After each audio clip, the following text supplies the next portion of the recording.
So I'll be showing you how to turn Wi-Fi on or off on your OnePlus 13.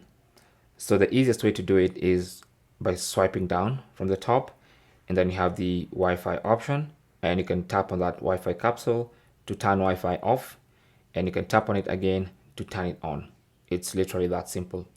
Alternatively, you can go into settings,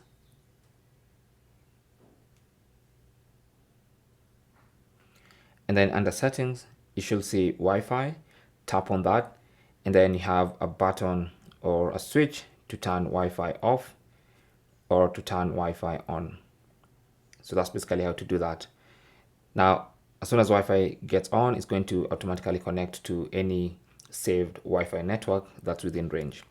Thanks for watching. If you have any comments or questions, feel free to leave them down in the comment section.